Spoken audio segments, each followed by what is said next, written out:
Esengo, ezali abiso okuta na bino susu na tongo lelo. Bon lundi na bino banso balandi ya semaine 13 télévision tokota ina manaka na bino ya 1h20 de débat esengeli ko décortiquer ko pesa bayi kongomani la bonne information pour que ba comprendre de lengeni ni mboka ezali ko se gérer et comment les choses vont aller dans le sens ya ko permettre moto na moto abika malamu na République démocratique du Congo. Ya yambo breaking news topé rubrique na bino bo sepela nango mingi penza koleka Tanzanie et uti ko rappeler gouvernement congolais ba kende ko retirer ba maison préfabriquée au ezali na port na bango ba le rappeler ba lobi soki gouvernement congolais kamati ba disposition te ba ko ça la vente aux enchères. Est-ce que sengé toti kabilo ko ane kende kaka boye pourtant le meilleur à l'état et puis maga na libenga pour que esunga ba yi congomani sengé penza ba disposition et kamatama e kozala mingi motu ya penza. Ancien président AI ya IDPS le premier vice-président de l'Assemblée nationale Jean-Marc Kabono aussi a démissionné. Alobi mokolo le 18 prochain juillet ndé a essengé naé à se prononcer à briser silence pas éventrer boa aloba na opinion internationale et nationale na mayo état di tina naé et union so eburiaki ba situation ndenge ba visiter kinda kunaé akoloba bosolo pe na koloba na ba kongomani nyonso ba comprendre tina nini ye akitisa ki démission naé na mayo état di poste wa zalaki naé na Assemblée nationale. Maman les kamoto beta di solo le gouvernement congolais est-ce que réellement a déboursé qui près de 580 000 $ oyo ezalaki soutenir concert ya Wenge Muzika BCBG 4x4 betamaki mokolo le 30 juin na stade de Martyr mongwana et profiter na nani est-ce que sengé na ngonga lelo IGF kene na ministère ya culture et art pour na ko vérifier est-ce que vrai mongwana kendaki réellement na concert et bénéficier na nini 40% de fonds et sengé ki ba collecter na concert et na pour na ko soutenir ba FRDC na est-ce que zaki réellement fait ou pas et ils ont estimé na combien bah déjà ba bandi ba chiffre na ba Twitter et donc est dans tous les sens pour réfléchir est-ce que priorité na ngonga lelo ezali nini pona ba yi kongomani na agression ezali na est ya République démocratique du Congo nyonso ina to ko solo yango na ba yi kongomani bazali na ngai tout ya libre débat ya tongo lelo na zali na sengo ya kolamba troisième intellectuel ya kabe ya kamonga coordonnateur ya ba communicateur ya Union Sacrée maître Papi Diosso azali secrétaire général adjoint et ANCL parti politique au sein de l'Union Sacrée mbote na yo troisième intellectuel Moto mingi nekonono mwana Congo na linga robenga yo peli susu mingi journaliste intelligent mbote na ba kongomani banso bazuli baku ya kolanda biso na tongo ya lelo mbote na ba co-débatteur nanga na moni les déshabitués Patrick Sayel Janon Mpempe ndeko nangai pour la première fois je voudrais ndekonono au pesanga temps na mekana nuko informer la population congolaise. 2 minutes, il y a biscuit, pas plus. 2 minutes, voilà. En novembre 2021, je suis la personnalité politique et à regroupement FPAI, où ils sont dirigés par Laurent Batoumona. Nous avons organisé ce qu'on appelle une semaine de redevabilité des actions de chef de l'État. Alors, na Katuana, je faisais partie de la cellule de communication. Et après cette semaine, j'ai eu l'initiative de créer ce qu'on appelle collectif des communicateurs du changement pour la nation. Dans le Belakangotro, na bengi journaliste, un de tes confrères, na ebisi apesanga ba numéro ya ba communicateur nyonso, ya Union Sacrée na meka ko constituer groupe pour to vulgariser ba action ya chef de l'État. Ndekonono, je vous parle en termes ya date. Le 23 décembre, nga Papi Diosso, j'ai appelé Mfumototo, je m'excuse Natanga Kombo, j'ai appelé Joseph Kajingulu, j'ai appelé Flori Boatuka, j'ai appelé Joël Mbombo, j'ai appelé tant d'autres communicateurs. Voilà l'idée que j'ai, na créer structure ya communication, vulgarisation, ya action, ya chef de l'État. Bazalaki pour et puis moko na bango ya kité c'était Mfumototo ya kité apesa ki réseau naie privé. Mais na bato to sololi na bango. J'apprends le 10 février 2022 qu'il y a un groupe de communicateurs, Basali, collectif à communicateurs et à Union Sacrée, Basali communiqué. C'est comme ça que 2 jours après, Maître Bazin Pembe a commis l'institution de son Mukanda pour que recevoir bangote parce que objectif na bango ezalaki bakeye pa bahati bazumbongo bakeye pa ngobila bazumbongo résumé pour dire que je prends maintenant la décision, parce que le samedi, na démissionné qui n'a poste en tant que communicateur, il y a structure collective de communicateurs, il y a Union Sacrée. En tant que père, na lingi komona moi nananga azo souffrirté. C'est comme ça sur votre plateau, je hausse le temps pour nako yebisa gouvernement. Bah, institution de la République na peuple congolais que l'initiateur Papi Diosso n'a supprimé na bomi collectif ya communicateur ya Union Sacrée na dissoudre yango. Donc en qualité du coordonnateur. Merci. Je prends la décision de quoi il y a que dissoudre yango parce que na moni que vision nanga o nazaki nango ils a respecté te basali ko sala sima ya mukongo nanga. Donc à partir il y a lelo ce que yoki muto ayebiso ke azali membre ya collectif ya communicateur ya Union Sacrée yebisaye que papa Nabino assis à dissoudre. Merci papa, merci mon amboka, maître Papi Diosso Ngandu, troisième intellectuel ya Kabe Yakamwanga. Ndeko na otanga ba kombote to yebani bino nyonso wana papa Nabino lobi à dissoudre structure. Donc a dissoudre so ya wa ko se présenter sur na kombo eloko wana te e kufi ya dissoudre. Toali na mwana mboka Patrick Sahel moko ya banaliste indépendant ali na biso elongo mwana mboka na tondio botondi pe boyi malamu na libo. Merci beaucoup ndeko nono, je suis très heureux ya kozala na émission lelo na sepeli na malopa utina monoko ya communicateur ya régime Achille Gelou a bomi mono ye moko abota quand le berger est frappé. Vous savez que ça c'est vous savez pourquoi? Qu'est-ce qui s'est passé? Parce qu'il n'a pas dit. Moi, je sais ce qui s'est passé. Oh. Ce qui s'est passé, c'est que le coordonnateur que vous voyez ici présent, il a tweeté par rapport à mes gestions, il y a Gentini Ngobila. Et Gentini Ngobila a sous-traité les autres coordonnateurs au Bazaginaï. Entre autres, Gaston Piana. Entre autres, les autres là que je ne citerai pas le nom. Babengani Nandako Yemoratonga. Donc, papa démissionné, avant démissionné, va gagner. Régime ya Chile Gelo na binayo eza na ba décision gravissimo idiot na te wana rebimat. Ça veut dire que aboti mona eza kaka po a tweeter alobi ke Ngobila ausala musala bien te. Ngobila azolia mbongo. Ngobila ausala kaniaka.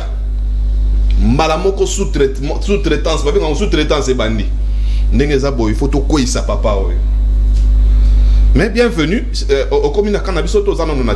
Je suis le communicateur de l'institution président de la République. Papa, merci. Très bien. Yo on retient mutambu pourquoi na mutambu si moi rappeler principe. Nazo ngana yeba nekonanga nono soki na toile. Photo moko ezo circuler entre président Bahati Lukwebo, il y a Sénat Nabiso, la première vice-nationale, vice-maman nationale de la République. Nani wana. Et ça, il y a solo. Nani wana vice-maman nationale. Gisèle, maman Moko Babi, Gisèle Mpela. Photo Moko Ezo circulé, va représenter Congo. Na sommet Moko Boy na Union Européenne. Donc, va officialiser. Mais dans le binayo. Diplomate, merci. Régime Achille Gelou, merci beaucoup, mon amboka Patrick. Vice-maman de la République. Donc, maman Gisèle Mpela a représenté RDC. Et puis, na président Sénat. Donc, dauphin président de la République. Dauphin naturel. Constitutionnel. Ah, merci beaucoup, mon amboka Patrick Sahel. Tozali, na maître Winner Kankolongo, communicateur ya Union Sacrée. Ya zali na cadre la structure ya Papi Diosso. Maître Natondio Botondi pe boyi malamu na libre débat. Merci beaucoup pour l'invitation d'abord. Nous avons un plaisir au fond de mon cœur et à Kutana Bandeko sur les plateaux pour trouver Makambamboka plutôt que Kutana Fafali inutile parce que Nayoki Ndeko Patrick a voulu embrasser Makambamoko et Zanatinate population baose la débat wanate Natongo Awa. Donc maman Gisèle a représenté la RDC population de la non maman Gisèle a un parti politique alors comme membre comme leader de parti politique qui invité na sommet avec tout autre les leaders de la parti politique pour désinformer population. Très bien. Ce n'est pas digne, ce n'est pas du respect. Alors il y a un débat en tout cas il y a un débat comme communicateur après il y a un débat par respect, je pense que la parole a retiré ce n'est pas bon. En plus, toute sa population a tongo en beauté. parce que bazo se sacrifier pour na kolanda koyoka mboka ndenge zokende. Alors toye awa effectivement pour na kotalisa bango ndenge nini mboka ezana kati ya otambola. Donc je vous remercie. Merci bien à mon amboka, maître Winner, mon koya communicateur, il y a Union Sacrée de la Nation, Tozali Obena, communicateur officiel. Il y a FCC, maître Janon Lopepe, Ali Nabiso Longo, mon amboka na Tondio Botondi, na moni maman Olive Lembe, a uchuko inauguré parc, Bobini, Molisho a dansé, Sakayo sa e beta mikuna, na ebito organisation à l'olengi wana, soki bochaka ngope ata na mboka mele Kongo ke musika. Non, mais d'abord, merci beaucoup pour l'invitation. Ndekonono, na PCP va co-débattre en amboté. Alors, pour nous répondre à mon tournant nayo, et ça question ya kubinate.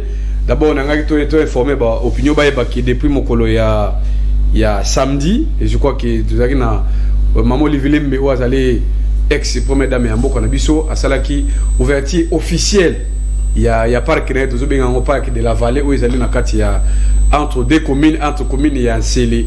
Dans la commune il y a Maluku à Fongolaki déjà porte il y a parc wana n'est-ce pas parce que nous avons dans le cadre il y a vacances alors nous au monde à Fongolaki déjà banzela de sorte que bana nyoso n'est-ce pas au balingi ba kenda ko visiter parc wana bako kenda ko visiter yango au balingi ba kenda na restaurant bako kenda restaurant wana au balingi ba se retirer na kati n'est-ce pas ya ko kenda les mots ya réflexion au ce moment baza pe na possibilité on est luxure on a kata ba pepo wana et pas ba auto réhabilité on moni eloko bo moni ona ndiko langa eza c'est base ya vision kabila za kina yango on a yé donc on a n'est-ce pas moi si na yé appliquer yango au ce moment ne à réaliser eloko wana pourquoi parce que nous avons mis complexe ndiko langa nous avons face à ba co-débatteur beaucoup ba voyager ka ba pays étranger et ceux qui ba pays étranger ba a toujours l'impression que d'abord na ba parc wana mais chez nous aussi au Congo n'est-ce pas tout le monde il dame maman Olivier mais a du courage ya ko sala eloko moko ya malamu ndeko de konanga osomona non seulement ko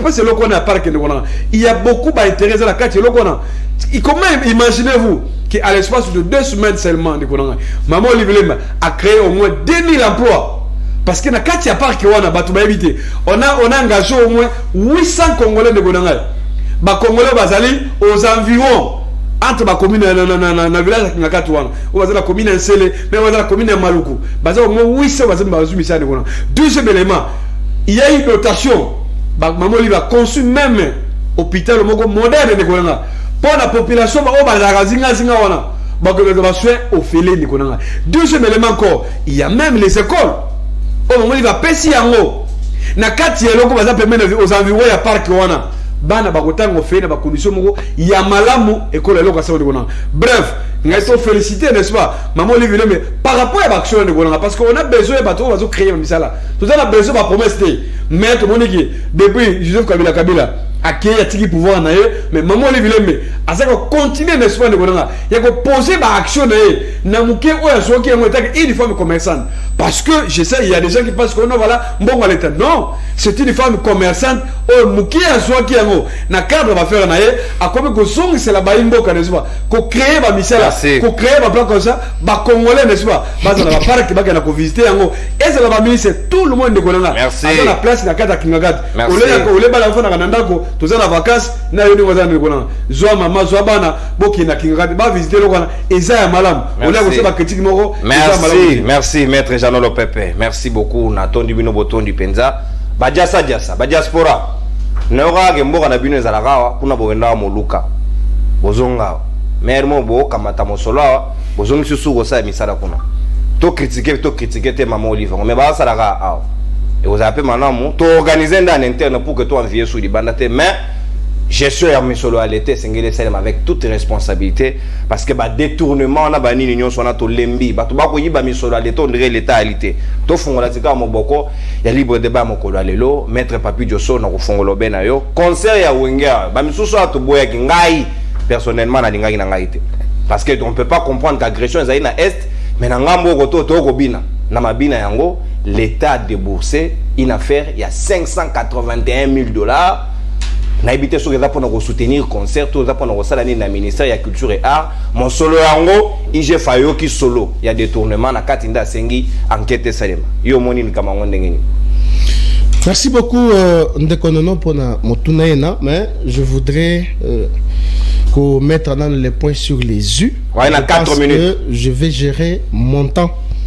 Alors, nakokaki ko bosanate ko pesa mbote na commandant Dix na poma tete parce que bazali balandi monene ya Papi Diosso, ba les amis de Papi Diosso ba nyonso bazali na des bonhommes, bana nyonso ya ANCL ba congolais banso na ko bosanate maman Gabriel Nkuru OP azali mupanzwana ya matete. Nazongela eloko ndeko Patrick Sayela lobi namoni alobaki likambo ya a utilisé le terme ya vice-maman de la République. Je pense que Oyazali Benga vice-maman, c'est une Congolaise autant que d'autres. C'est une présidente d'un parti politique socialiste. Parce que Bakongoman, il faut bailler Bayango. Bahati Lukobo, un président d'un parti politique socialiste. C'est dans ce cadre-là qu'ils étaient invité na forum wana. Donc tout tika ko distraire Batou na oh non vice-première maman boye non, ça ce n'est pas du tout normal. Alors je pouvais revenir parce que ndeko Jano a Tumbolingai, lorsque j'ai dissous cette structure, c'est pour sauvegarder ma dignité et ma crédibilité. Parce que ba onyo sowana qui est Papi Diosso. Je reste le troisième intellectuel de Kabeya Kamwanga. Je reste le prophète politique. Je reste l'homme du latin. Donc, Moutouako Egalenga Azate. Janon Mpempe Ndekonono Nayo qui passe na motema. Comment Ndekonanga ba oyo bazali kopé sa biso leçon. Ozalina Kingakati. Na moni ndengo zo kata danse. Je vis même les journalistes. Otokuta na kana bango na plateau. Je vis les journalistes ndekonono. Ba kongomani balandanga. Na ebite soki ozalaki na vidéo wana, il fallait oche la bango. Ba oyo batambola kana valise ya basoso. Ba oyo balobaka tala Kabila tika ki Thomson autant, lelo ekomi autant. Je vis cet homme là danser. Je vis un journaliste en chapeau danser. Quelle honte devant la population congolaise. Maintenant, ce que je peux demander comme question, est-ce que pendant 18 ans, il y a qui biso qui m'invite parce que tant que mon restaurant ou un salemina, il pas avion. Il y a qui biso qui m'invite zawapi. Est-ce que vous voyez que qui m'invite baby tant que tu sais que ça avion ou et tombo mika boyebou et sili et koufi. Amérique. Ezawapi. Mais ce sont des épaves ya avions au Basali restaurant Kuna. Oh, donc restaurant ça a des avions. Et ça a des avions wana. J'ai pleuré quand j'ai vu. Oh là là. Les donneurs de leçons au Basali 18 ans plus même. Basali parc ya Congo té. Pour que bana Congo nyoso bakota. Batongi hôpital ya Congo té. Pour que tous les Congolais azala na accès ya kokota na hôpital. Mais au moins, les affaires privées, ils ont tambola. Et puis on acclame. Je dis ceci. Bah journaliste, je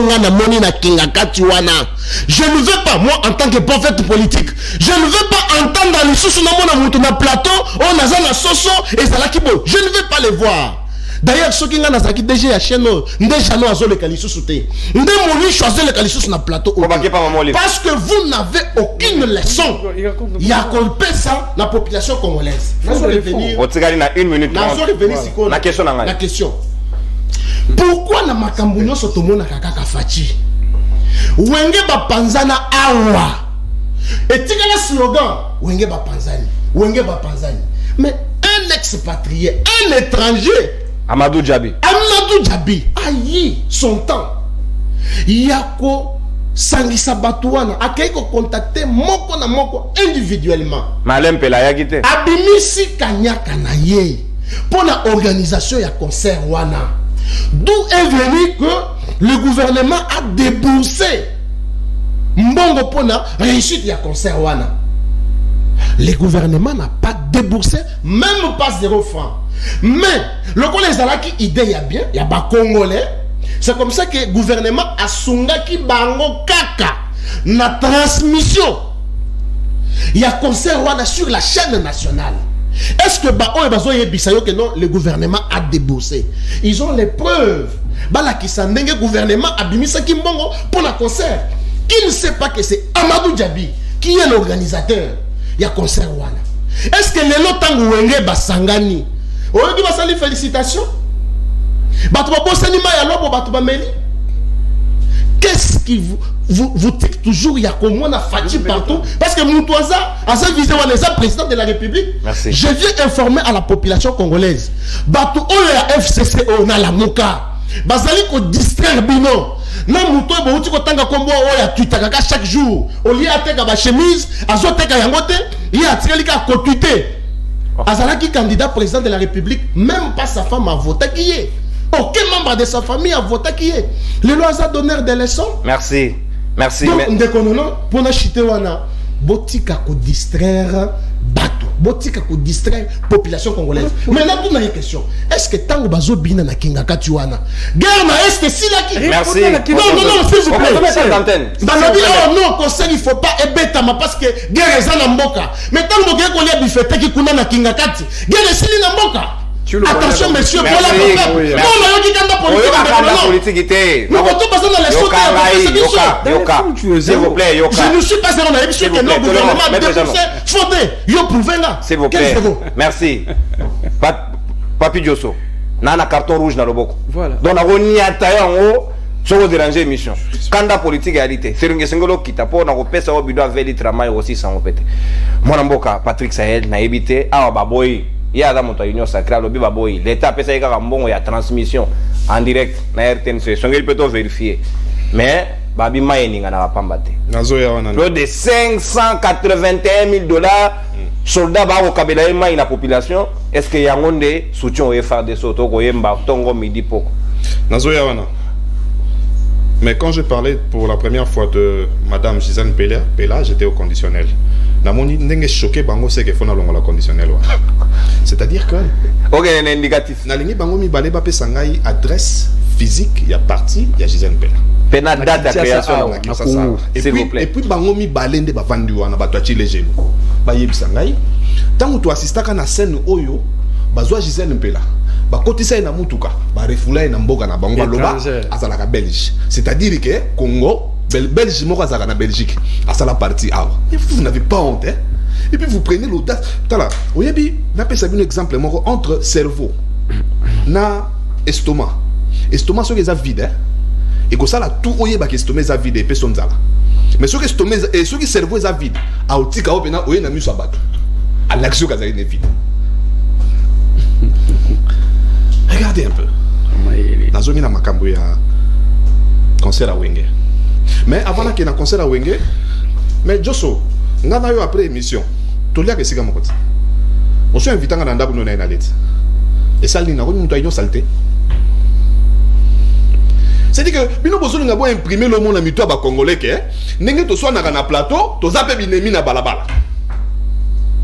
Mais tout le monde dit, nous avons besoin de na makambuya maman Olive. Mais quand tu reçois une invitation, yo tango obalisa mwana yo, ozaka na mwana ti. Tango obalisa mwana osoko bengisinga na yate. Poza muto union salé. Ngaza muto population. Arrêtons ces faux débats. C'est-à-dire que il faut pas bubanda okoti ça, hein, zélo na makambu na biso ya après émission to liaka bangulu awa na wilerit. C'est que okoma muto ya peuple, tongandi na komi muto union salé. Réfléchissez un peu. Ndeko nangai. Tout ça, on calcule. Concert Rwanda, et coûte ici 5 000 francs par personne. Concert Rwanda, va coûter ici 100 $.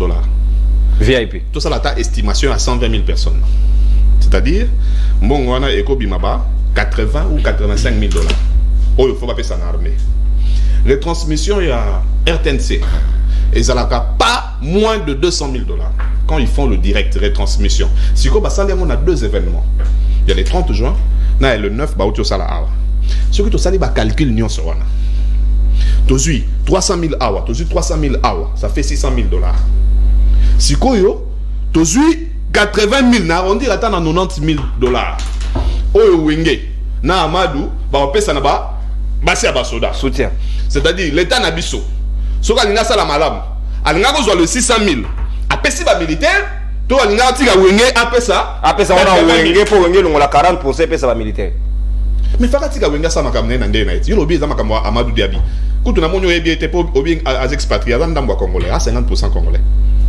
Binoti les jeux boya arabe, mba moko webeta mutu ba dans la plateau, Amadou Diaby est guinéen, mais fayi koti ka guinéen on a oyo tango. Ceux qui tongolais lobby, asala makamna pour ya kutana na wengi na ndenge na poto. Asangisi bango. Abimisi boko de la gango wapi. C'est parce que vous aimez le populisme. Le régime il va jouir nebino. Il paraît qu'à l'égag wana. Nani? À l'égag Nani? à l'égag wana na ba 20 ans lobby, ba nyonso bazali banda bakota. Oh. Donc, vous ne pas à la concert. Yo, le village. Ok. Papa, ceux qui vraiment bango bazan na souci à Congolais. Bazan na souci à FARDC. Fagi bati Kamadou, asala makamune na ndenge na ye. Parce que mbongo bango ba bimisi pour la retransmission na RTNC et que dans le $600,000. C'est que fagi bazo $600,000 ba pesa ngo FARDC. Ba tout Kamadou abimisa mbongo na ye moko afuta RTNC. Pour toujours deux retransmissions. Et puis l'autre a mis balai. Dans son ingana yeba. Bon, est-ce que cours compte Azana possibilité à ko la de la paix IGF. Pour IGF on dirait la de la guette. IGF se permet de sortir un bon matin, il dit des choses qu'il doit dire. Bon, yeba la de la guette. Moi j'ai un dossier de l'IGF. IGF dans un document il y a plus de 15 journalistes et il aura $3,500 na IGF. Après ça va en point. Dans un document oyo journaliste moko ya boko na lokuta azora $20,000 par mois na IGF. Boko na lokuta. Et la télévision za la Congo et commis. Ah, on est infirmerie. Chaque mois azora $20,000 na IGF. Boko na lokuta. Chaque mois, il y a des journalistes qui ont $3,500 bah ça pour la nini kaka pour bakanga monoko. J'ai même les audios. Ba ministre bakenda ki na IGF ba ça ki soki ba avec ça bon sepe alobani nini. Ba zonga na combien ndako. Mbongo na utai wapi? 45 secondes. IGF atika non du coup de biso kimia. Régime na bino boyende ko boma mboka. Bino bati les gelou. Régime ba juicer ndenge ko nanga Jonathan Lobaki, régime ya baka ya ba comment nini? Moto abina bonani. Ngeleka. Régime ya ba ngeleka. Bande ko Nathan. Yango bino moko bozaka makasi ya ko boma biloko bino moko créer. Mais mboka na biso boma ngo boyete ndenge obomi rassemblement celui des communicateurs de l'Union Santé. Merci. Alors dessous le Congoté. Merci mon amboka Patrick Sahel. Consommer exactement ta d'antenne, pas de débordement. C'est qu'à maître winner ou qui baninga va réfléchir. C'est vrai et c'est ngeli Congo à comprendre c'est quoi les priorités. Nangonga auto ko bato ko soutenir ba fa de so peut-être ba kozanga mai, ba ko pesa bango biscuit de guerre. To kama to bela mi solo boto no pesa bato wenge, ba beti concert ngo impact péalité. Papa n'a eu aucune réflexion na table. Mais tu as dit que le seul réflexion est ticket ne fils que population place ba Hollande biso ils ont maître papi. Parce que maître papi est à lobby hein. Aux autres sentir que voilà celui-là est en train de donner le message clair par rapport à la question posée. Et il pose même des questionnalités là-dedans.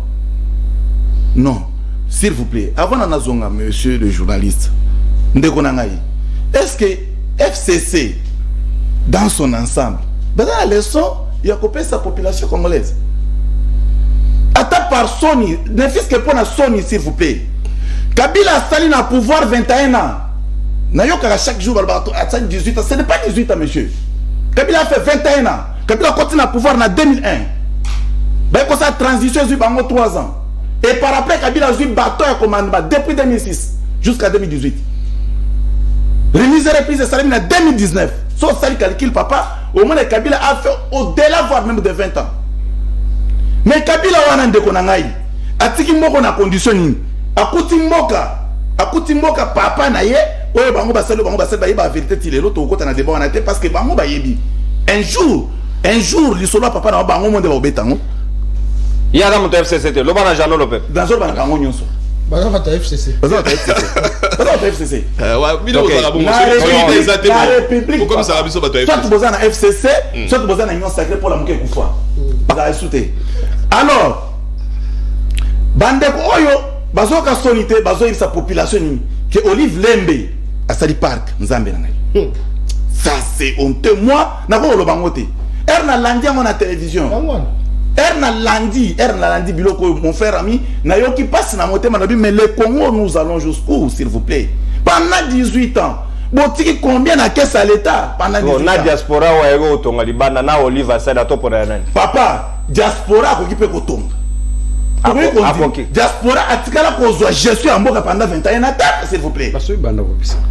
Maintenant pendant 21 ans Kabila yeli biso ba avion oyo zo mona oyo Ce sont les avions, ou bien la société d'aviation. Et combien de restaurants? Société d'aviation, mais s'il vous plaît. Question très compliquée. Bateau, la société d'aviation, baza ba chômeur lelo. Mais voilà ce qu'ils font. Bazu ba avion wana, ba ke ba tia wana kingakati. Ba bengi ba tuna maluku na kingasani ya suka pour ba futa bango 50 000 fois par mois parce que ce Kabila créé, il va créer 800 emplois. Ça c'est injurier les Congolais s'il vous plaît. Est-ce que à quoi passer biso contrat ta moko d'engagement na population moko parmi les 800? Si. Parmi les 800. Et ça c'est parce que Kabila n'a pouvoir. Kabila n'a pouvoir engagé wapi. Kabila n'a pouvoir pendant 18 ans engagé wapi. Plus de 500 000 $. Ozongeli, concert ya Wenge. Ce n'est pas grave, c'est tout à fait logique parce que les journalistes, na kati avion, bien na kati avion s'il vous plaît de konangai. Les journalistes wana baza bango se fondaki bloc contre Ngobila. Kaka po Ngobila lobi Fachi béton. Béton ya Fachi. Kaka po Ngobila lobi eloko wana. Mais voilà les journalistes. On va couper sa leçon parce que ça quatrième pouvoir. On va couper sa leçon à la population. Les journalistes va qu'un côté na biloko ya bisomo. Babina, babete Olive Lembe maboko. Merci Olive Lembe pour na musala malamu au sali. Parce que voyez qu'il a pouvoir, na ba mbongo boza na kati ya ko bebisa na république, na ba mbongo boza na kati ya ko saka nango papa. Ça c'est l'argent de l'État qu'on est en train de blaguer. Oh, l'État tient un concert. S'il vous plaît, maître Jean, on retourne à Motomotonate. Donc, maître. Je vais répondre pour la Katia mon frère. Bon, tout le banane pour la Makamba, IGF. On tire à 1 minute. Ezebele. IGF à un moment, on a comme on la question. IGF n'est pas venu pour détruire le pouvoir à Félix. Ah, mon Konzambo. Non. IGF est venu à Tony Mwaba.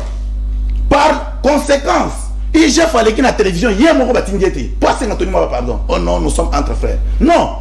Ça, ce n'est pas correct. Mais aujourd'hui, on a attaqué le ministre de l'Agriculture. Bon, Atayo Moro de Rowire, maître, s'il vous plaît, Atayo Moro, Bazu Penamo est belé à plus de 500 000 $, 81 pour tous à la précis, près de 1 milliard, plus de 1 milliard de francs congolais, bah, PC Bango pour l'organisation à concert, IGF a tout dans mon tournate. Nanaza juriste peut avocat de circuit.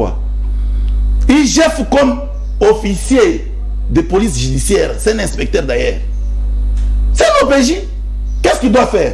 Un OPJ a un devoir, s'il vous plaît, il y a pour rassembler des éléments. Et après avoir rassemblé des éléments, il y a toujours une phrase où il y a un droit phase préjudictionnelle.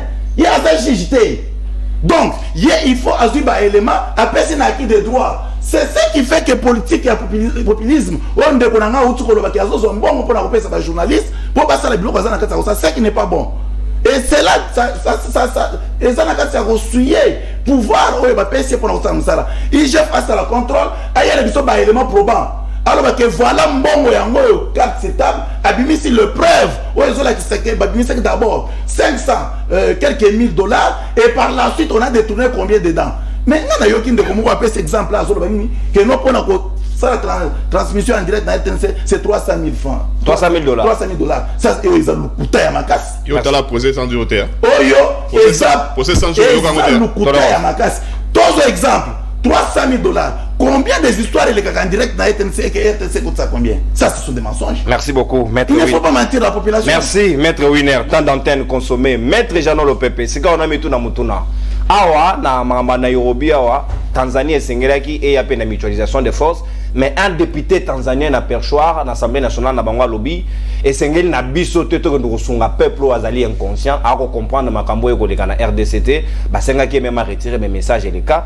Ce qui réellement, le gouvernement a allé à mesure de soutenir le concert Yawangé, n'a plus d'1 milliard de francs congolais, ou ils allaient estimer en dollars 581 000 $, et Koki quand même qu'on dérange au regard de la priorité, surtout l'agression à l'Est de la République démocratique du Congo.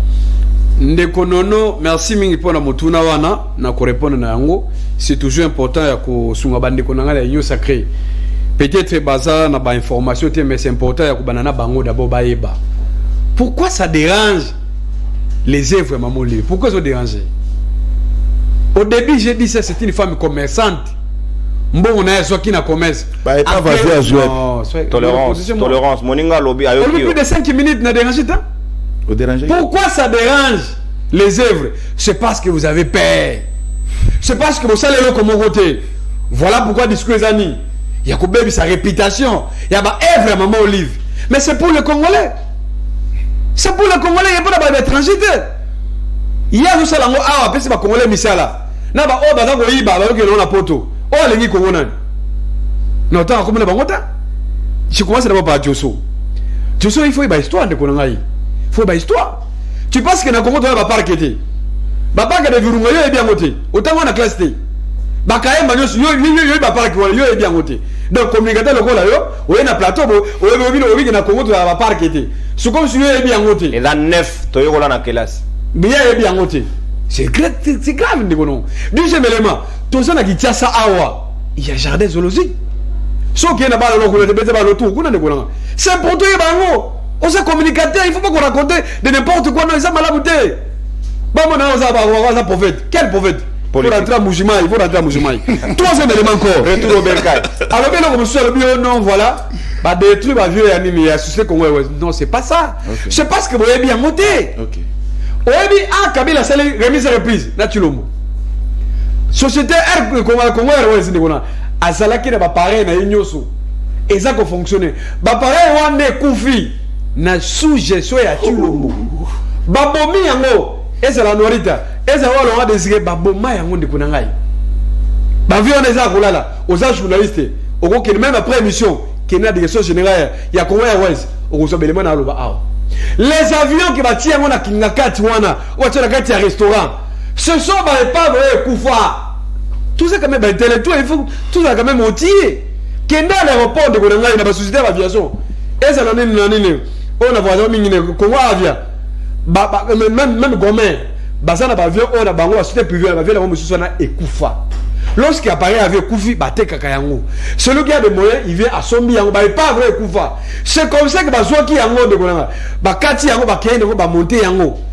Ça n'a rien à voir avec Congo Airways. Mais c'est un avocat, ce sont des avocats. Je ne sais pas si pourquoi on fait le Renouana. Malgré avocat de c'est quoi? Mais aux informations, c'est très grave, il faut apprendre, il faut apprendre. Ça, c'est un débat politique. Rien à voir avec ça. On a vu, mais ok, Koufa. Et ça va mettre quand on est dans la rotation bien n'est-ce pas à comme c'est un restaurant et bah le bien le même Kabila Zofi Guyana c'est Kabila qui a créé ce site de Congo Airways l'unique qui a fait de créer oh tu le vois partout c'est Kabila mais tu sais que la créé mais pas vieux Moroté ata vieux son bidé quand on va mingi et les masuka de gonono no qui a ba lobi makambo ya nini ya a je sais bien bazo bina non on lui pourquoi on va bina et ça expression un sentiment dans l'époque. Comment le Kabila a géré le pays. Comment Kabila a tiré une boca haut. Contrairement avec Félix. C'est ça la différence. Bateau, c'est la religion. Ah, Molicho. Non, mais écoutez, est-ce la Molicho? Est-ce la même comment c'est pour de la République? Nico Faye. Ce sont des responsables. Nico Faye, attends, on a un sac, on a un huile, un l'os, on a des montants qu'on a. Voici, à l'époque, il y a Kabila. Tout ça qui a pris, il a pris commis. Malgré la promesse à tuer le mois, il a commandé. Et quand même respect la baninga. On se comprend. Je suis ça sur les gens qui ont régime à Tshilombo. Bon, il a rappelé un qu'on a plateau. C'est pas nécessaire. Maître, tu as 1 minute 30. Il me disait bien de bon. Et là, on va y avoir Yango. Bazo critiquer. Mais écoutez, avant qu'on m'a envoyé, Bazo critiquer Patrick pourquoi? Même Bati le quoi lui-même. Bati doit faire attention. Non, maman, pourquoi Bati s'excuser? Bati s'excuser dans compte à Twitter d'avoir pris la photo avec Madame Gisèle. Nous connaissons le passé à Madame Yona. Comment cette dame a été vilipendée de Gonanga, maltraitée dans Mboka Nae. Balba Gaza étranger. Bon, nous le bango, bon, pas Kangabiso. Pour ceux qui ont le dossier, on a tout côté la dossier. Ceux qui ont créé, il y aura des visites d'année. Bon, nous le bango. Mais il y a quand même respect. Ceux qui ont parti à l'objet de Bobo Yango. Mais pourquoi Batia s'excuser alors?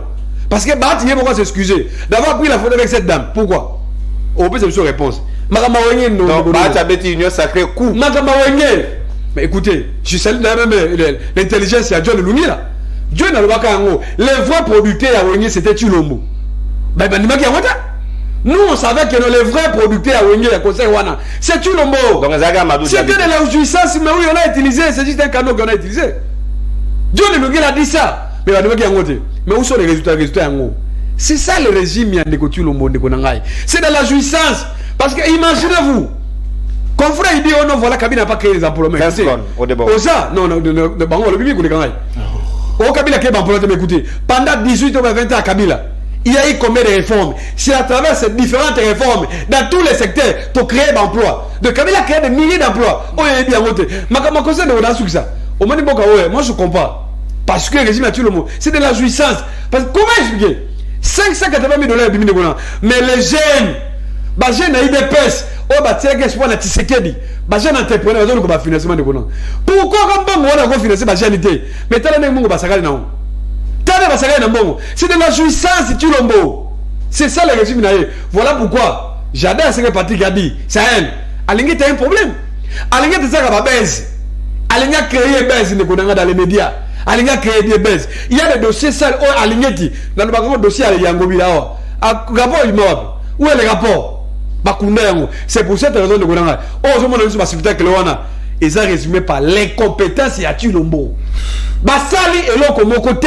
Manque de leadership. Merci. Vous comprenez? Ce conseil va retomber en haut. Merci. C'est très grave de Gonan. Mais nous, le Congo est tombé. Parce que 2023, nous, les FC, avec Kabila en avant. Pour renouveler Mboka. Merci. Maître Jean-Lolo Pepe. Pour renouveler Mboka. Merci. Toyo Kalamalamo. Merci.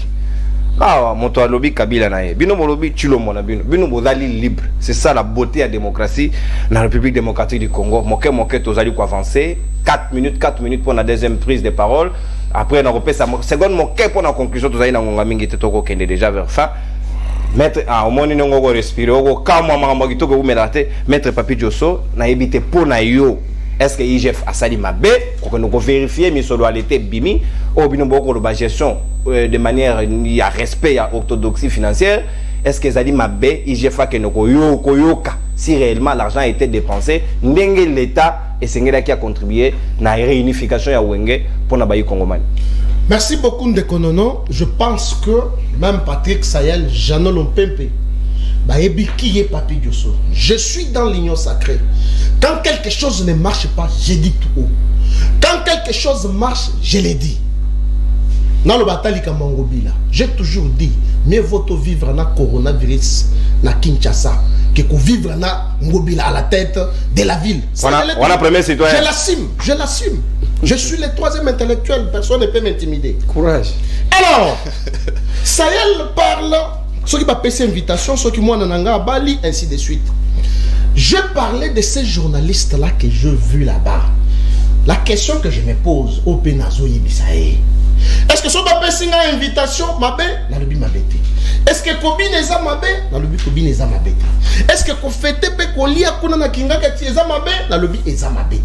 Mais je pose la question. Est-ce que bateau ba pesi ba invitation au ba kei ko répondre? Ce sont eux les donneurs de leçons sur le plateau de télévision. Bango. Ndena tuni awa nani jana zolo banga na yebi ba park te. Non. Ozana soni mon cher. Ozo tanga zo. Awa bobomi yango. Quel est le parc Oyo Bo Sali na Congo awa? Oyo Bo Tikeli population congolaise tous les parcs là où ndagalobi eza neuf totanga yango ezali ezala ba condition d'une. Quels sont les efforts que Kabila a fait pour que a monter nani ba parc wana? Olobino Maman Olive, je suis toujours dans le même minute, mon cher, attends ce qui n'a répondre à tes. Maman Olive, apesi ba Congolais, misala. Non, quel misala Maman Olive apesi ba Congolais? Quel misala? Je suis passé sur un média. Nabeleli ministre ya finance Nicolas Kazadi. Na ebisi tala likambo ya bana école nationale des finances. Depuis 2010 oyo ba pouvoir na bino. Bana école de finances bazo silisa bazali affecté te matata vandela dossier wana. C'est comme ça qu'en tant que leader d'opinion j'ai été saisi pour cette situation. Na beleli ministre des finances ayoki les prophètes politiques ayokinga a eu décision. Et puis décision wana tous les énéfiens bazalaki contrôlés physiquement parce que to boyi makambo yake non atindi bana na ndenge bino bandai ko sala. Tous sont contrôlés physiquement. Je pense que le contrôle là est fait après. Autour des questions. Pourquoi ça dérange les œuvres de Maman Olive? Je te dis, je te réponds maintenant. Ça dérange parce que c'est l'argent du contribuable congolais. Ah, tu as un politique comme ça, voilà ce qu'il y a. Maman Olive, tu es avocat, ils ont fait plus de 20 ans dans ce pays. Qu'est-ce que Maman Olive, avec tout le respect, et Papa Joseph Kabila, ils ont fait pour l'intérêt général? J'ai vu Kabila en 2006 qui promettait dans chaque province une université moderne. Et Zawapi. Les lozons, comment on appelle ça? Et Chit Katende. Et Zawapi, parce qu'on avait promis ça. On a fait. Oui, c'est l'histoire qu'un emploi. Non, les bons emplois au ici, c'est Félix Antoine Tshisekedi Chilombo à travers le ministre et la finance. 3000 étudiants basali recensés bazo misala bazo na ba matriki na bango. Et on va nouvelle unité à papa et par vilunga zo jardin botanique yo lo banaza bokine kasi na jardin ko au kutani les akoni. Une minute. Ça c'est quoi ça? J'ai fait ça il m'a beto madame ko que nous retourne soki mbongo à l'état ba li yango ndengeni to ba saleli yango ndengeni. Est-ce que bozo kan seli kambo carte visa? Est-ce que Janon Oya Rozo Telema a Janon Ozanakura? Oui, que peuple Baba Sekakayo fort. J'ai toujours dit Naïeb Sakayo. Ceux qui t'ont dit à l'époque, il y a Étienne. Nebabambayo Banga. Il fallait que Félix Sayan a pouvoir pour que IGF et Salah Moussala, IGF Oyebi, il a cette institution financière a été créée en quelle année? Les lobos ont félicité Moussala, IGF et Salah. Et d'ailleurs, moi j'ai toujours dit à IGF, à quel moment dans l'hôtel de ville? Et c'est papa. Rapport Batumba. Oui, Akende Lisusu. Akenda rapport Batumba. Akende Lisusu dans l'hôtel de ville. Parce que Kinshasa vraiment tozana mawana ba député provinciaux au biso tozana bango awa. Kinshasa tozana mawa. Il je fait découvrir ba carte visa awa ndeko non. Oh le batanga na batu na bango ya FCC. 50 000 $. Vous pouvez vous imaginer comment ces gens ont dilapidé l'argent du trésor public? Et bon, le courage, je venais de vous dire ici. Bon, mais kako sangisa babilo ya sangisa te. Qu'il vous donne le preuve que conseil ya wenge gouvernement et binisi mbongo. Na lobby c'est Amadou Djabi azali organisateur. Point barre. Population il faut pas kangawana. Gouvernement binisi mbongo te. Pourquoi vous avez na lukuta? Ngana tout est azaki incapable de répondre à la question. Tango ba binina kinga katiwana. Merci. S'il vous plaît, ça. Oh, John Lungila. Mais s'il y a des journalistes médiocres, c'est John Lungila. Eh, quoi le confrère médiocre. Non, mais je vous dis. On a retiré. Je vous dis. Terme médiocre, il y a papa épiscope, ils ont gâté. Ah, on suit mon sengo. On a suivi papa mon sengo, on est à le bas qui médiocre. Non, Nico fait le tangiwana. Les lois les calissus na TV na ba poulet na yo. Mais ayebi c'est quoi bateau? Tant que ina kinga kati. Pourquoi me magi valise wana te? Oh, merci beaucoup. Merci mon amboka Papi Diosso au consommateur d'antenne. Patrick Sahel, s'il vous plaît, maître Janon. C'est là où on a yo. S'il vous plaît, tolérance. Maître nous Patrick Sahel na ebité pour na yo. Est-ce que IGF fada ça le soum to ko fongola biso miso ko yeba quand même peu to zaki moi blé. Miso le belé bimiao. Et Fungo Congolais, oh, l'État pas contribué à qui? Est-ce que ça dit ma bête ça la constat? N'est-ce que constat? Bachile Gelunde va vendre à Ogoé, Namoni va Fungo le pena Mounoko Barbike, retransmission à RTNC, Baïbi pris dans l'hôtel. N'a posé une question, n'a procès sans jour, et puis combien d'heures à RTNC pour la retransmission? C'était 300 000 $. Bachile Gelou a acheté chapeau à Monière. La honte. Alors, sous boy. Topé ses preuves. Il y a que le gouvernement du Missagi Mbongo pour un concert à Wenge. Est-ce que vous avez la TV vraiment? Vous n'avez même pas d'information. Patrick Mouyaya, ministre de la Culture. Nakati, il y a résidence et ambassadeur, il y a France. Vous avez l'image, tant Mouyaya, la RTNC va retransmettre en direct le concert de Wenge. Vous l'avez vu, vous avez vu, car on a le banc. Après l'émission, vous pouvez vérifier.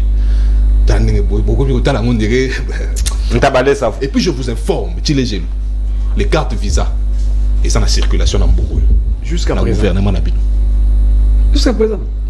Les cartes visa, et ça la circulation dans beaucoup. Le ministre n'a pas utilisé.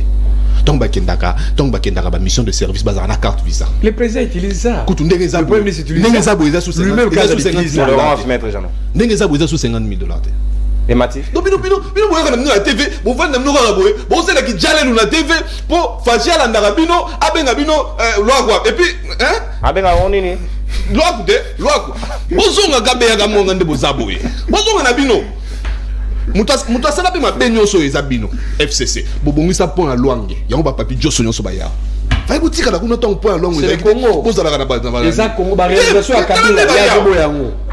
Oh, comment c'est grâce à Kabila. Pour les avions. C'est pourquoi moi j'ai dit, faites un effort d'ajouter dans votre Tilégelou un demi-grain il y a moins de ça bien. Bobi compagnie moi aviation et Salamara na Congo, bravo Air Congo. Bah il y a 2 avions. Et Vanda Nanjili, entreprise est volatée. Moi je suis pas du FCC, je suis de la population, mais je viens avec des informations très vraies. Parce que je fais un effort, il y a qu'on information. 2 avions, il y a Bravo Air Congo. Yango, famille Olive, Basomba, Bakata, Balongola Motel, Bachana Kinga. Donc ça va faire bagim pas vite. Même pas. Mais qui pas vite on a qu'à bango. Yé. Tant que tu es du solo, il y a entreprise Fachi Faka créer aviation. Congo Air. Yo lo ba qui pas vite des arabes.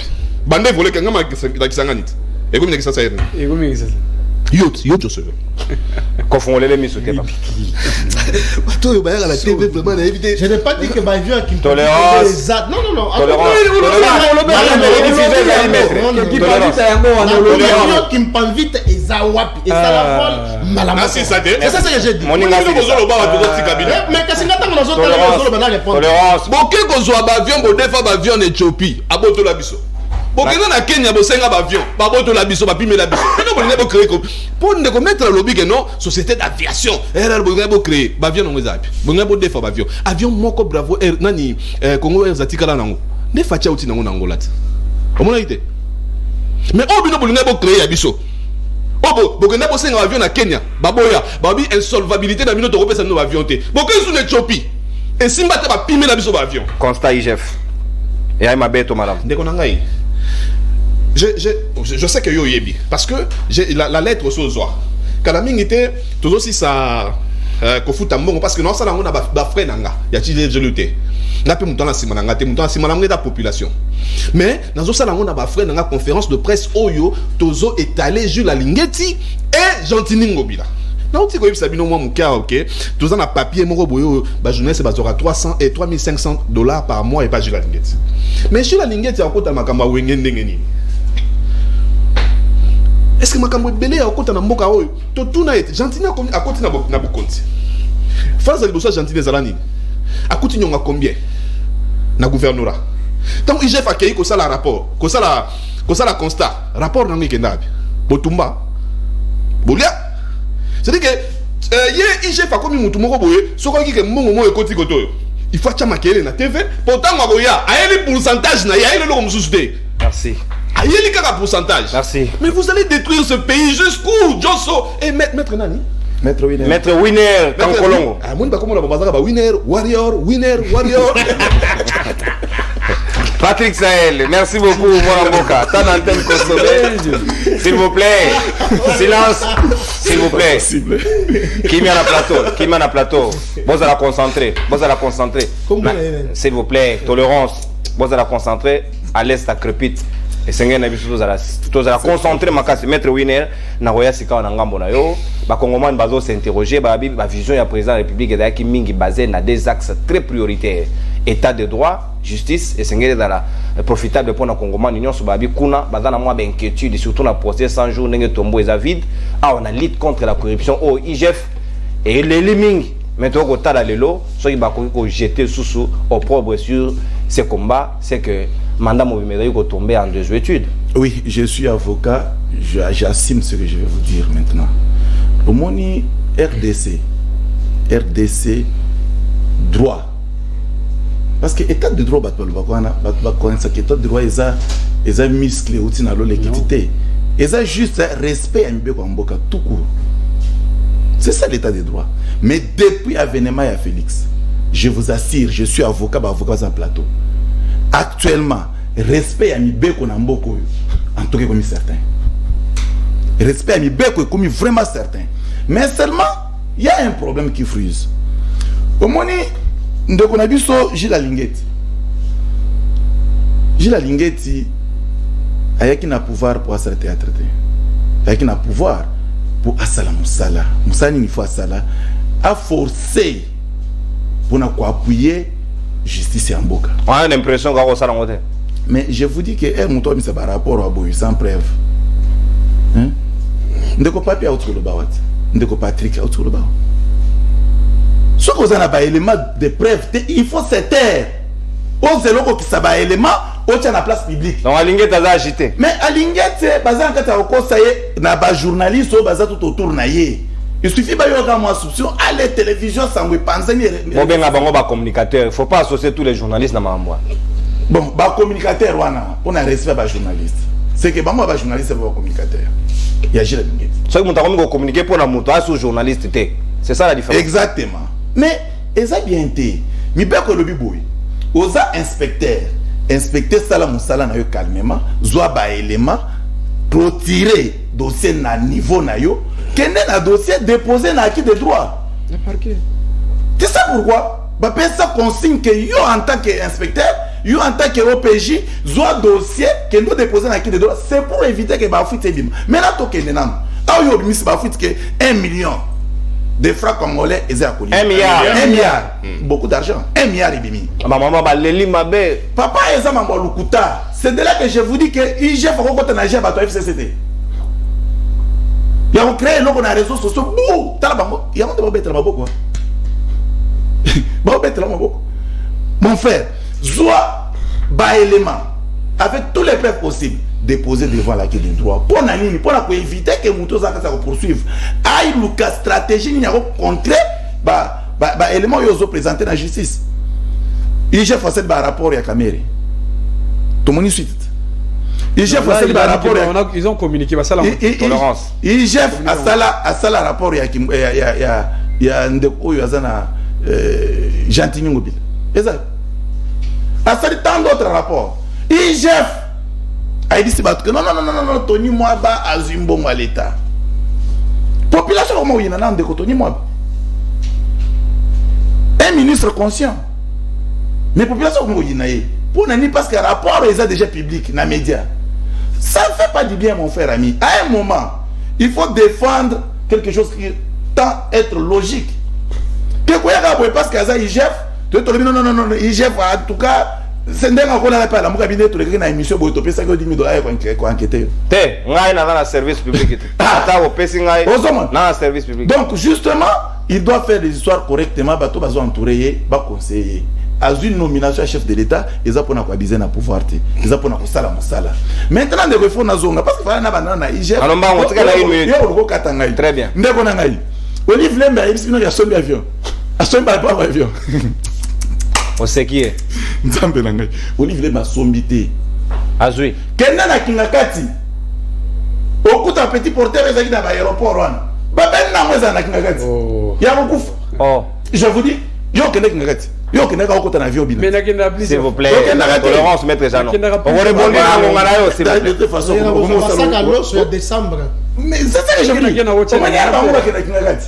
Bakena na cadre ba communicateur bake ba fani fona période ba bimisa ba mbongo salini ba pesi ba biso tokenda na kingakati wana pona kende kotala donc union sacrée pe kenda kingakati papa ngana kenda pona kotala biloko mboka Kabila yibi ba lion ba léopard asopela mo pesi na mbongo apesa na mbongo Kabila pesa na mbongo yo travaille institution ni tolérance maître on retourne à moto na tête il est avocat il est dans le libéral il y a des institutions habilitées maître Jano maître Jano on ginote ngonga to ko kene mbango to l'agence congolaise Jano le PP la ICC maître Jano l'agence pesa yo ba institution qui est là pour l'information maître Jano tolérance nazo winner to ke 45 secondes nazo ba boy Kabila ba nyama nyonso ezana kingakati apesa na mbongo.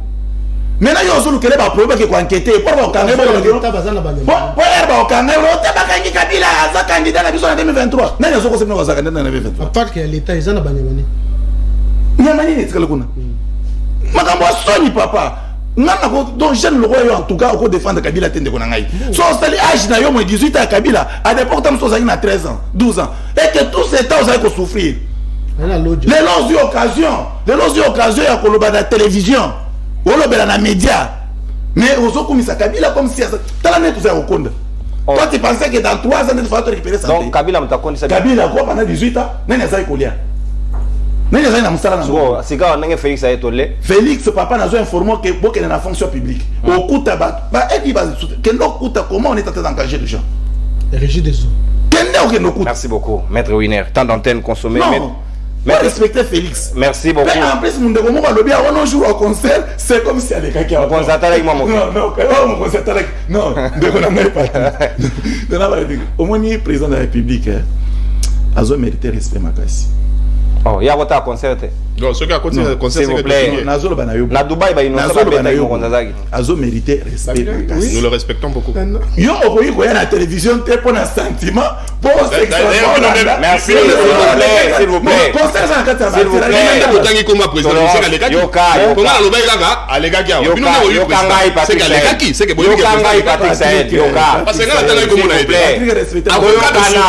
Je n'ai pas cité le nom du président de la République. Mais yo lobby président, c'est que yo yebi que président. Vous avez la chance. Vous avez la chance on appelle ça Félix. Maître Yoka. Maître Winner. Toi na mingite s'il vous plaît. Soyez président kendaki na concert à Wengete, mais n'expo Dubaï innocent betaki mo konza mona ki. Wana yondo bakisi. Te na bakisi tout mona ki.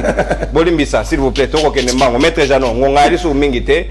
Comme penza na suka. C'est vrai, misolo bimi, mais sengeli penza misolo bimaka pour des raisons valables au ba Congolais nyonso ba yebi que na moment où sengeli mo soit sérieux c'est un truc pour te soutenir ba FRDC misolo koki ko kenaka kaka kibudi te wana pena trop c'est trop. Non mais non, na yebi que to na suka mais bon, faut en bénéficier. État d'atteindre des mona ba ndeko ngai. Autant 4 minutes là. Obi naza laisse pourquoi parce que émission ça bien lelo. Parce que ba ko débattre yo sacré ba raconter ngate. Bah raconter dans les fonds baza konate. Je commence d'abord par Papi Johnson. Maître Winner. Ah toi on a procès tolérance. Aux avocats tout ça ba intellectuel. Tout ça la répertoire, il y a ba réalisation il y a Kabila yo ko bangote parce que même la province aussi na yo vous pas bénéficier ba œuvre ya Kabila.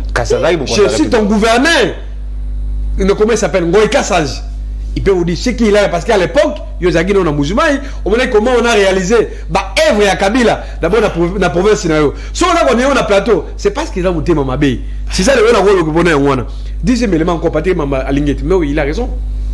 Pourquoi Alingete contre Alingete contre Odité pourquoi? Parce que Alingete tout ce qu'il fait avant ça la gagner sur wana, azaka contrôler. Donc Alingete le bambonga wenge bino bobo terminer. Il y a un principe en droit valoir. Celui qui contrôle est contrôlé. Mais où est incontrôlé? Ça, c'est un avocat qui parle. Donc, il se réveille le matin comme ça. Il y a eu beaucoup de cas. La plus exemple, il y a eu plusieurs missions. Il y a eu plusieurs organisations où il y a engagé institutions comme service public à l'État. Il y a eu des fonds et bimans. Sois calme. Il y a eu des fonds et bimans. Vous comprenez? Est-ce que vous avez dit que nous devons dépenser autant? On lui pose des questions, tout n'a rien de côté. Je conseille comme les gars qui ont baisé naïe à Missi aussi oh non non donc vous voyez et donc comme sous qui a magaboya il y a Congo Airways mais je rappelle c'est pas que débatté ba que non l'autre la semaine passée président conseil d'administration il y a Air Ethiopia il a dit que jusqu'à preuve du contraire bazo continuer la négociation ce que le gouvernement pense avec ma promesse à tuer le mot il a voulu qu'on crée le Kouana il y a un ministre au Chekebe au Kende et l'autre moko te les a bloqué tout il y a un appareil moko ils ont la réunion sur le bamboso, Sam Lukone, Kabila Tiki Bango. Mais ici au plateau, on continue à critiquer. Au Kabila, c'est le côté, mais où est-ce qu'il m'a mabé? Et donc, on a combien donné aux amis à l'autre moment, la guerre à l'est du pays. Mais qui a créé la guerre à l'est? C'est tout le monde de Konangaï. Écoutez, ça devient sérieux. Non. Bientôt, là, déjà, 1 mois et demi, Bounagan et d'autres localités. Ils ont occupé, contrôlé par les M23. Tu le montres ça l'année. Vous l'avez dit, il y a William Goma, porte-parole M23. Ce qu'il a fait comme des révélations. Lorsque nous Makambo est du pays, résigence sur M23, c'est tu le moins responsable, c'est Félix. Félix a négocié, Félix a longé les M23 ici à Kinshasa au Congo central. Il y a même des pourparlers à Kigali. Qui a envoyé le délégué au nom de la RDC? C'est Ndeko Tulombo. c'est comme ça que non ça n'a pas la responsabilité naïe malgré ça vous avez dit awa koluka Kabila mais jusqu'à bientôt 2 mois M23 va occuper le territoire Congo mais bon on a été ça ko beba awa na parlement baza ko lembo c'est ça la gestion on a des collaborations ça ngamba social mais tout ça la différence non les ambitions moko sociologique et pédagogique très bien non prochainement tout ça ta micro balader ben un téléphone ouvert que la population comparée entre la gestion à Kabila du point de vue social à la Congolais il y a Tshisekedi bah ça la différence parce que moi je suis pas sentimental papa je vis avec la population Kabila à l'époque c'est ça ce qu'ils avaient dans combien c'est 7 000 francs aujourd'hui nous avons 12 000 francs Nico Fall nous avons 12 000 francs pour la maison banangai on comprend bah n'a pas autant que le bloc de quoi ça là point c'est point c'est comme la discrétion de Konangai merci et on parle même du social là il y a même l'emploi à l'intérieur dans la globalité dites-nous vous êtes de l'union sacrée quels sont les emplois à part la jouissance à part les voyages à part les promesses oh tu sais qu'il a créé un dans Mboka et là on dit tu sais qu'il a fait dans Mboka c'est absolument rien oh tout ça ça est là my god rêve my god c'est my god na billard na Paris foot my god rêve billard tolérance donc nous avons non et ça passe peu mort qu'on voit un président de la République en opposition avec des promesses mais là maintenant on a souka à salir de l'autre côté même les policiers ceux qui nous sécurisent les policiers ils auront ténité ils auront botinité ça c'est quel gouvernement donc bon on est sur Marawa c'est pour ne continuer le mot il continue avec ma voyage diplomatie assistance de ça vous savez le remonte c'est ça Tshisekedi normalement 2023 il faut que nous les peuples et nous constituons les jeunes parce que moi je vais dire non 530 millions quelqu'un na ministère qui dit ce sont même des faux il fallait qu'on soutenir les jeunes entrepreneurs projet réalisable mais nous bénéficie que 4 000 dollars et 5 000 dollars merci beaucoup au cas où on a sommé et c'est comme une jouissance et ça c'est comme ça que très bien en 2023 le peuple va sanctionner tout le monde il faut qu'on sanctionne dans l'élection. Merci Jean-Nolo Pepe FCC merci maître Winner Kankolongo merci mais au moins non kama merci Papi Diosso merci Patrick Saed 30 secondes yoka na lobaki s'il vous plaît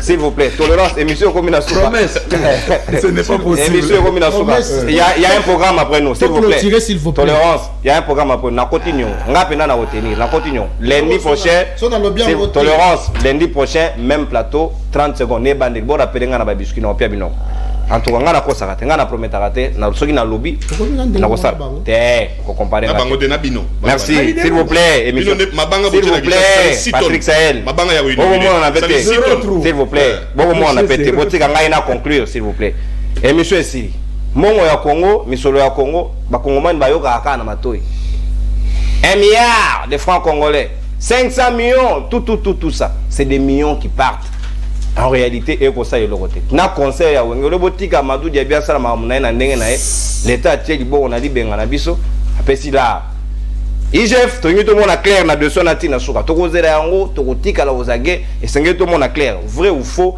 l'argent wana et ça les ndenge nini senge to yeba pour que ba soda bazala motiver na est na pesi penza longonya mingi na baninga na ngai na salon les palmiers depuis de bonhomme na matete bino batu bokataranga soki bokoti yanga limbenza pa faire na ngai Yannick na JR na pesi bino mbote na dédié bino libre débat mokola lelo tokutani lobby mardi pour la deuxième numéro de la semaine. Bye bye, saluez-vous, c'est le Congo qui gagne. Au revoir.